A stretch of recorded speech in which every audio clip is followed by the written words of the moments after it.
Well, we have pretty well exhausted the shack monastery, at least for this purpose. There's an inexhaustible storehouse of stories and strange interactions between people and nature and the whole situation of being Thai-trained forest monks in the forests of British Columbia with two ethnic communities, the Thais and the Sri Lankans, and then throw in a few Canadian Buddhists and then a wide variety of complete non-Buddhists who would show up at the shack monastery. Anyway, why did we wind up the shack monastery? Why did we move? Well, the reality was that we couldn't do anything with it. It's a rented shack. You can't modify it. We'd already brought in 2 trailers. By this, near the end, we had 3 trailers, one of them off on Crown land. 2 of them we negotiated for the allowance to leave them around the shack and charged extra rent for them, $25 or something like that. So we had to have a steward. So 1 trailer was for that purpose. Now, the German monk had left to go to Burma as well, and I had gone to Thunder Bay in 1996 to help Punadamo start Arrow River Hermitage. And I went out there in April and came back in late October. And the German monk, Piedamo, had left for Burma. He was alone for 6 months while I was in Thunder Bay. And I came back, and then I was there alone with Bo as a steward for the next year. And I decided that we either find a place that we actually buy, or maybe I might go back to Thailand or someplace, because this shack is certainly never going to go anywhere. It might get swept away in the river, but that's the only way it's going to go anywhere. But by this time, and I had no idea how we could do this. We had very little in the way of money or anything like this, but people had discovered us. And I thought, well, I'm just going to declare my intentions. So I would like to make a kind of a true monastery, not just a rented shack. And if there's enough of you that are interested in this, it will happen. And if there are not enough that are interested in it, it won't happen, because we don't have any money. We don't do, we can't do anything, but I can declare my intentions. And by the way, it's not easy if you don't have the internet. Before the internet, you don't have a phone. What are you going to do? Write a letter, walk 17 kilometers to the post office box, and to who? So you say it out loud when people are around. That's all you can do. We had formed the society by this time, of course, the Birken Forest Monastery Society. And we had a board and all of that kind of stuff, and a treasurer and this. So I just was telling everybody, and so we decided to start. And we began, I had no idea how much land cost or how it would work or anything. And but I've been around spiritual communities, and they never know any of this stuff. It's always up in the air. It's just it's a game of karma is what it is. So I just said, well, here's the idea, here's the vision, so let's do it. And so we went to Vancouver. We drew circles. I think it was a fairly orderly thing. It wasn't just kind of hoping something would happen. I drew circles around Vancouver, an hour circle, 2, 3, 4, 5. And I thought, if you go beyond 5 hours, this would be driving time, then you're not going to get any support. Well, 1 hour is, the U.S. is south of Vancouver, 1 hour, so you can't go south. You can go as far as Surrey. I remember I was in the Sri Lankan Vihara there, so I wasn't going to go there. And a number of people begged us not to go onto an island because they would have to take the ferries and all this kind of stuff. So they said, okay, that means that anything to the west of Vancouver is out of the question. North of Vancouver, guess where the shack was, north of Vancouver? What's between Vancouver and the shack? Whistler, one of the priciest high-end real estate markets on the planet. It ain't going to happen there. So the only place you can go is east from Vancouver. And so there's the Fraser Valley out to Hope. So that's where we started looking. Also, of course, Vancouver is is certainly the priciest city in Canada. You can't even consider being close to the downtown, but so you have to start driving out into the Fraser Valley. I came down to Vancouver, and my parents were off, and I think they were in Mexico or someplace like this, and so we had a chance to stay at their house, Bo and I, and the Thais would come and offer Dana and so forth. And some Sri Lankan disciples came and offered Dana. And one of them mentioned that he had had a terrible flu in Sri Lanka, that it was unlike anything he had ever had before. And it took him a month to get over and all this stuff. And oh, how interesting, how interesting. Then the next day we went out looking, and about an hour into it, I started to feel sick. And we came back, and I came down with this flu. So this is a very contemporary story. We're in the midst of the pandemic, in case somebody's watching this 20 years from now. We're in the midst of this extremely fatal flu, and it can have very damaging effects. I think I had a similar strain of it. I've never had anything like this. I was sick for 5 weeks. I tore my rib cartilage coughing, and I was taken to the doctors, and my resting heart rate was 160 beats a minute. He said, you got to go to the hospital, the emergency ward now. So I went in there and everything, and I don't know what they gave me. But anyway, I survived. But it totally interrupted the search for the monastery. And I came out of it having lost a considerable amount of weight, and it was one long endurance thing. I didn't know for 20 years that I'd had a heart attack during that thing. It only showed up. I went to the doctor 20 years later, and you start to do your annual health checkup. They was saying, "Oh, you've had a infarction or whatever they call it." Yeah, I said, "What's that?" I said, "Oh, you had a heart attack." I said, "Oh, I must have had that flu. It was the flu." I didn't even know it. So yes, that was a strong delay in everything.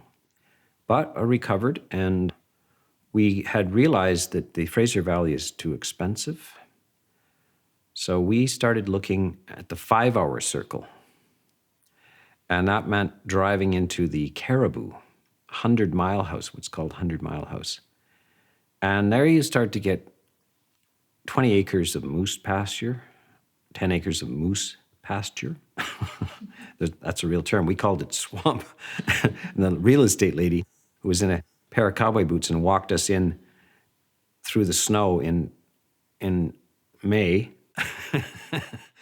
we walked into this moose pasture, which I'd called a swamp, and she corrected me. No, we don't say swamp. It's moose pasture. Anyway, yes, the land was cheap, and we're thinking, okay, so we get a helicopter and fly a trailer in here, or what? We looked in that area, and we came across a few different things. Some were, 100,000 and this and that, but we were just like, so we kept looking, and more people got interested. Word of mouth went out. And as we'd get a little more enthusiasm, we would try to get 1 hour closer, and then an hour closer. And by the way, Manning Park is between the Fraser Valley and the next stop, which is Merritt and Princeton. There's nothing in Manning Park. There's just nothing available. Although we did even look at a few acres in there in the middle of nowhere, up the side of a mountain and so forth. But we finally ended up in Princeton. And we went scouting, and we saw a property that we thought was okay. And it was 160 acres. And it was mostly straight up the side of a mountain. But what the heck, It had a house on it.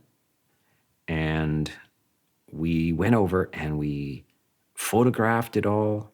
We climbed up the side of this mountain and photographed the valley and everything.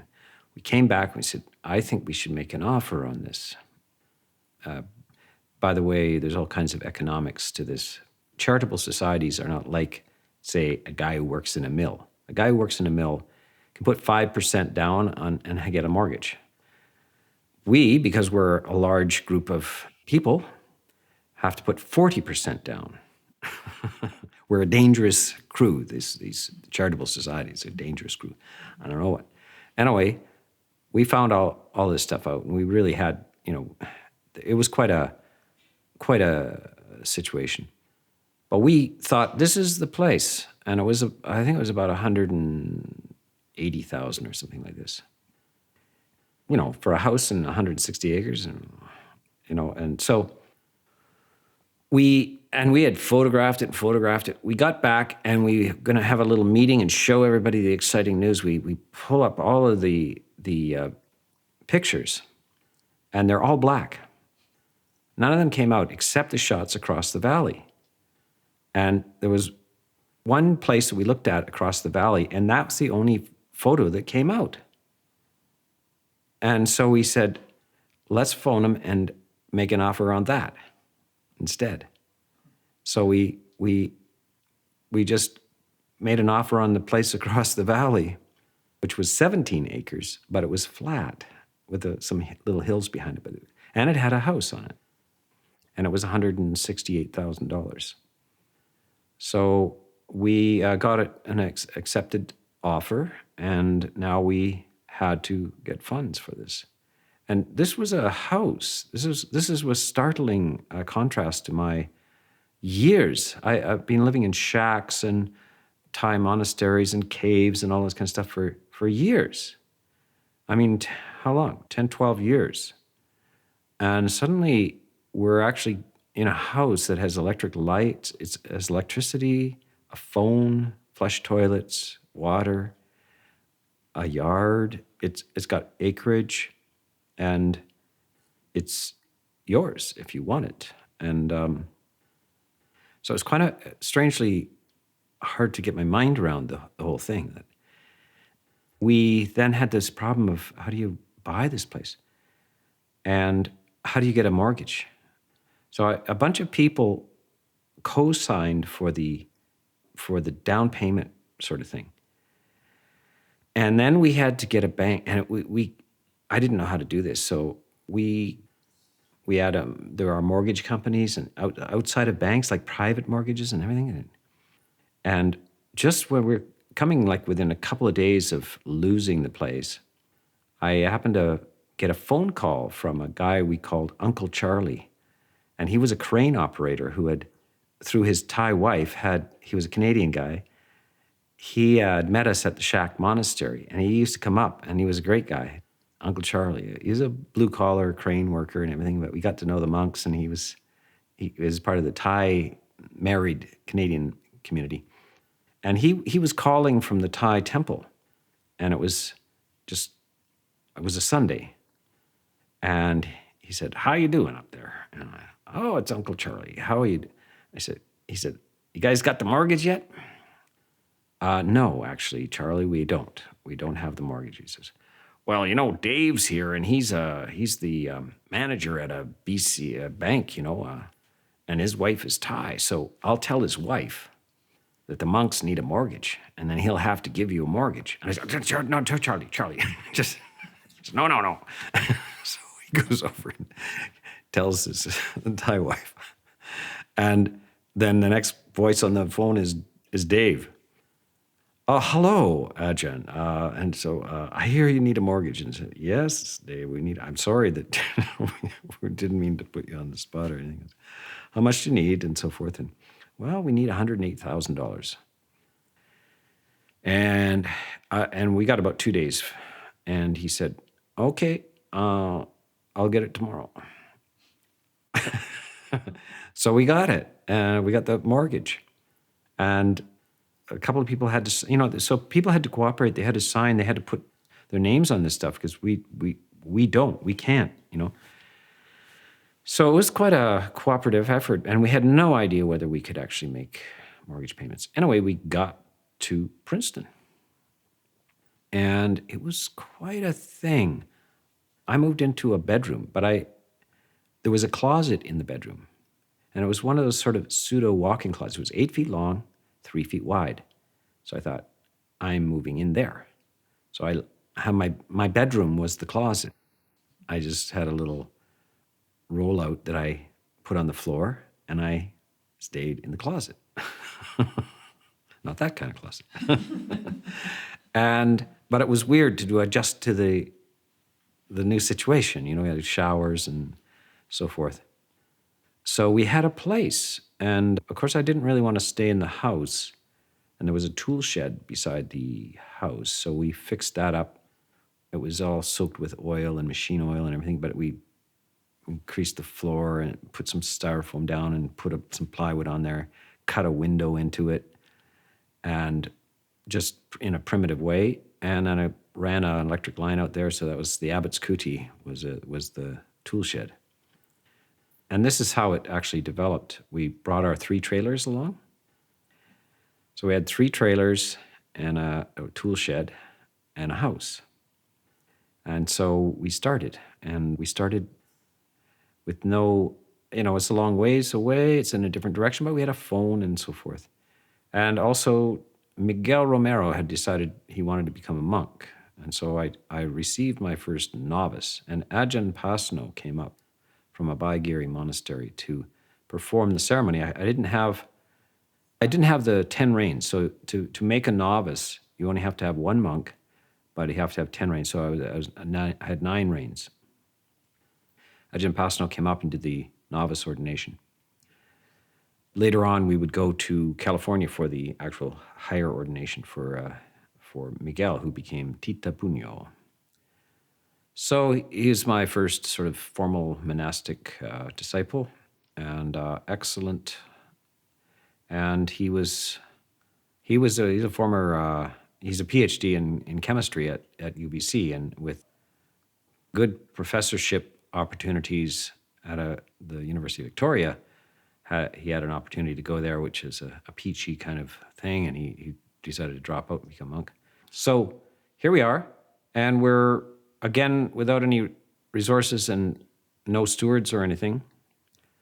But compared to the shack with no resources and stewards, it's quite a thing. You got electric lights, and it seems pretty okay. But we had no way to guarantee food or anything like this, so my mother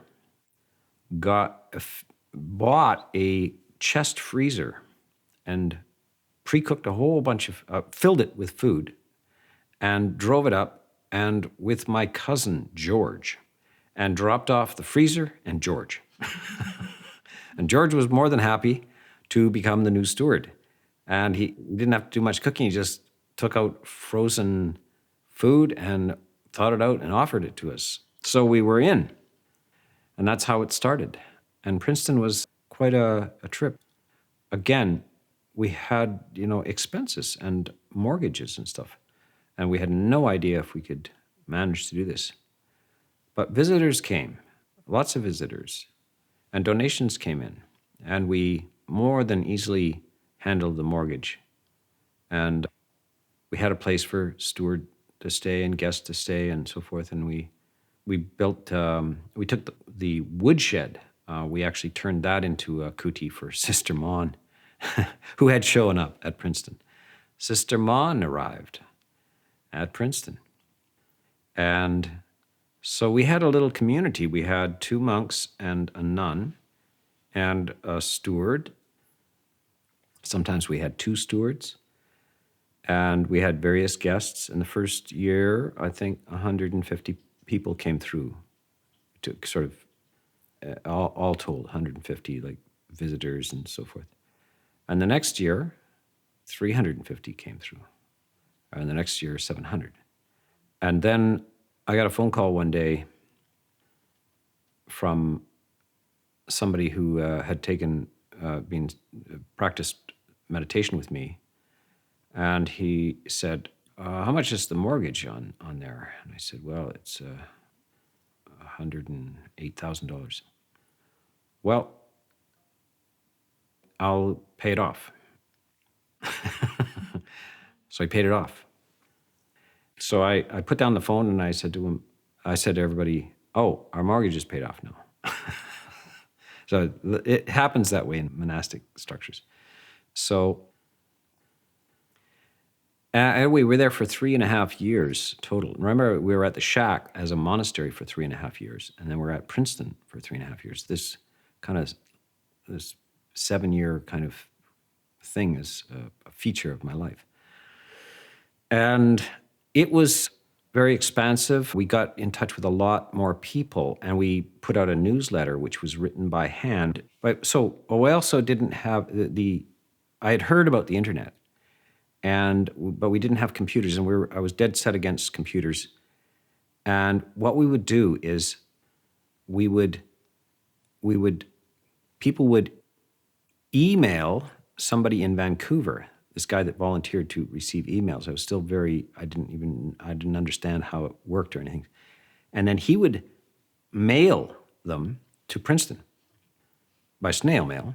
We would reply and mail back the email to him, and he would write it out and send it back. So it's about a 1-week round trip at minimum, a 1-week round trip for an email. So this went on agonizingly for a while. And then finally I just gave up. Well, let's get a computer in. And then, so we could do email, and we had a phone and so forth. So this is the arrival of the internet. That was another way of communicating. We still didn't have an online, like a website or anything like this. We still sent out handwritten newsletters I had a brilliant idea. I would print it, which my printing is very bad. But we would shrink it down and it would look quite neat. My brilliant idea. And I have felt that Canadians would appreciate the fact that as monks, we're still in a very primitive, we're doing this with a pencil, not even a pen. I'm printing out the newsletter with a pencil. And somehow I thought, that conveys a sense of simplicity and so forth. Anyway, the ethnic communities didn't appreciate it whatsoever. This doesn't look very good. Like, can't you afford a typewriter, or what's the matter with you? Okay, so disparity of sanya or perception between the ethnic communities and the Canadian communities.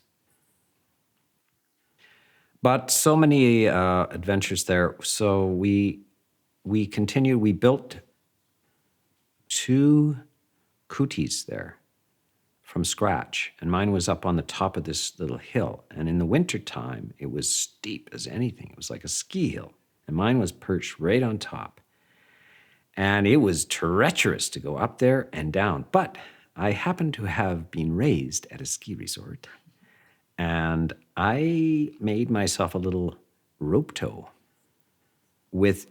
not with an engine on it, but a propane tank tied on one side of the tow, and the wheels, the little turnbuckle kind of thing.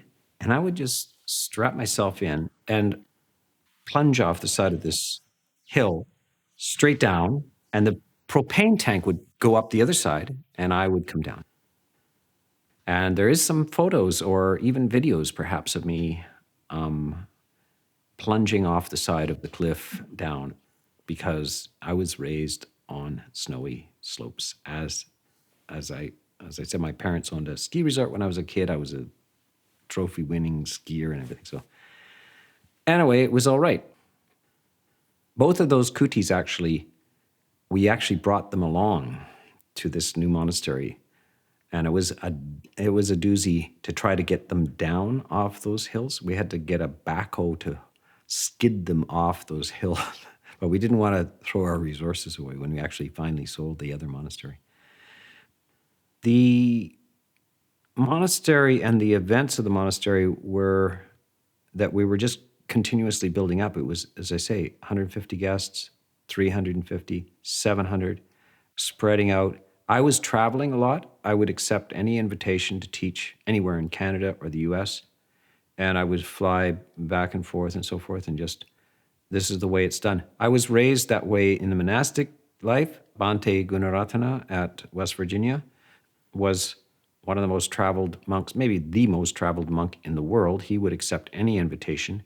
And I'm talking about Singapore, Australia, Russia, Scandinavia, back to Germany, down to Sri Lanka, over to India, over to Malaysia, back to all over the States.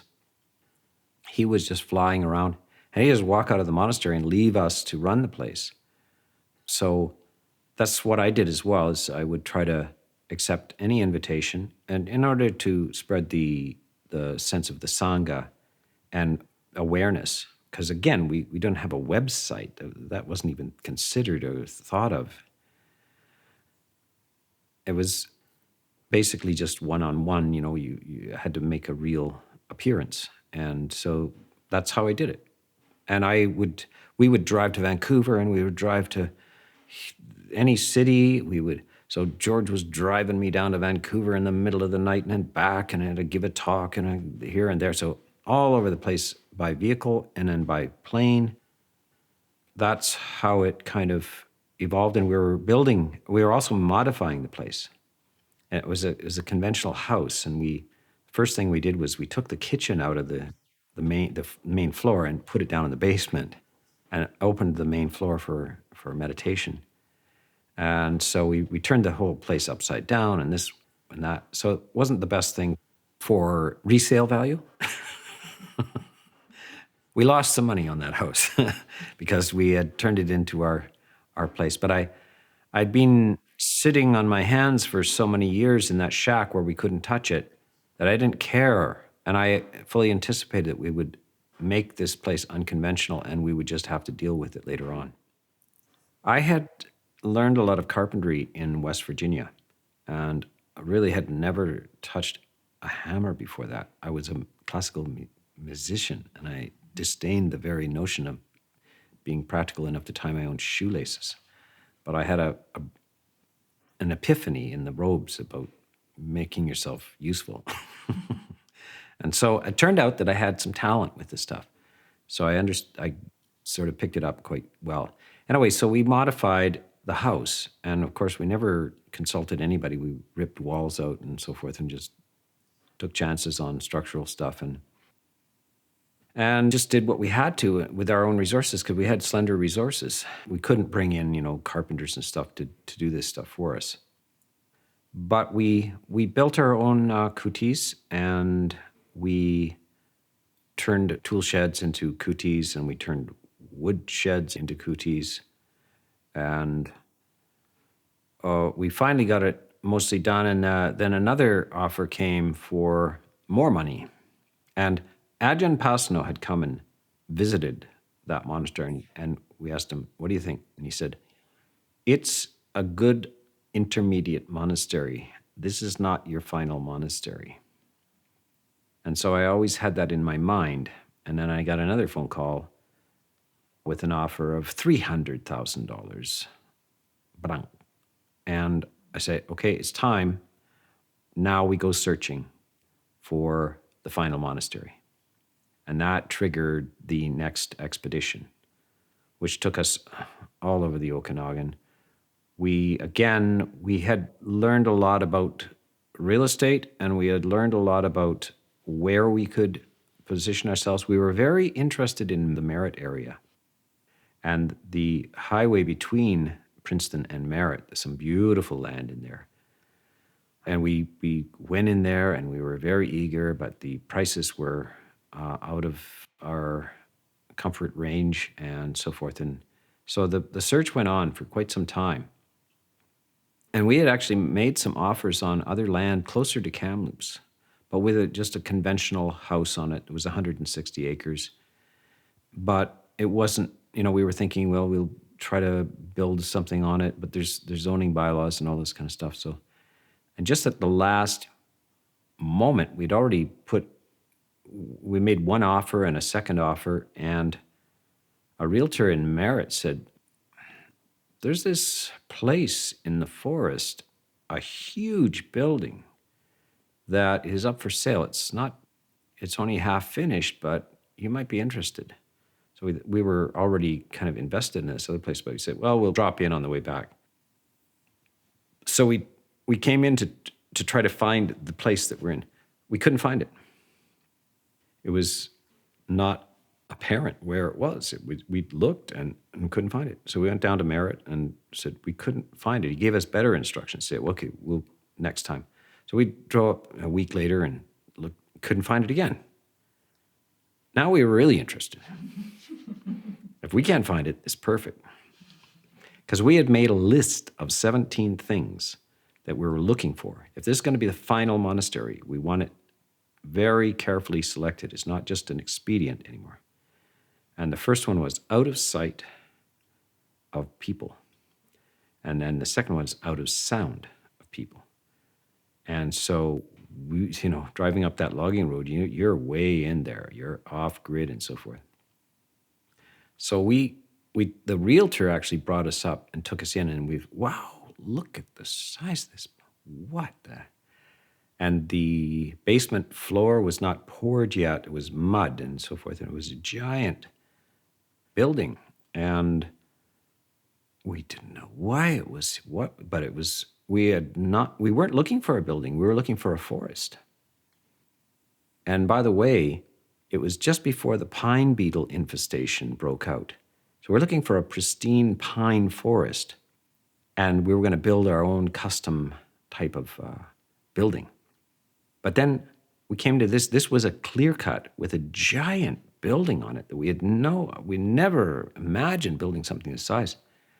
And so we changed our mind reluctantly, because one of the things was the forest. That was one on our list, the forest, a beautiful forest. We wanted water. Well, we have the marsh here. But the forest was out there, but not here. It was a scrubby, clear, sort of stumpy clear cut. Anyway, we did, of course, buy this place with the giant building, and not a few years after that, the pine beetle infestation took place. And if this had been a full, mature pine forest, we would have lost the whole thing. It would just been a stumpy clear cut that we had paid for. So we actually lucked out brilliantly on that. And now, 20 years later, it's grown up to be a beautiful little forest. And we managed to skip the pine beetle infestation because it was all logged off. But I will leave the arrival at Birken III for another time, because I have now covered 7 years of the shack and Princeton combined, and we have 20 years left of this story. And I must say I've skated over a lot of the activity at Princeton. There is just so many stories that it's impossible to do anything but sketch it out. And many of them are stories about humans who came and visited, and some of them I know to this day. Of course, some of them from the shack that I know to this day who are still persisting. Some of the stewards are still practicing and visit us regularly. Some people have gone on to be even to the monastic life as well, including Ajahn Pavaro, who is now 15 years as a monk. He showed up at the Princeton. And so we have many biographies in this, including some not so good. Some occasionally somebody would go mad. The first winter we were there, George had fulfilled his mission, and we had 2 stewards to take us through a winter. And one of them, the young fellow, came to me and said one morning that the other fellow had been cutting the same carrot for an hour. And I went in and talked to him, and he had gone off the deep end. So we tried to manage him a little bit. The other younger fellow was quite nervous about this and ran away. So we were left with one crazy steward. The other one, terrified, had run away. And we had to send this one to the psychiatric unit, which happened to be George's job to take him to the psychiatric unit, which George did. And then George was back. I say, George, we need you again. So George is the hero of the story often. He comes when everything else falls apart. George is there. So I will leave these biographical details for now because we still have 20 years ahead of us. And it may take another episode or two of YouTube videos to cover it.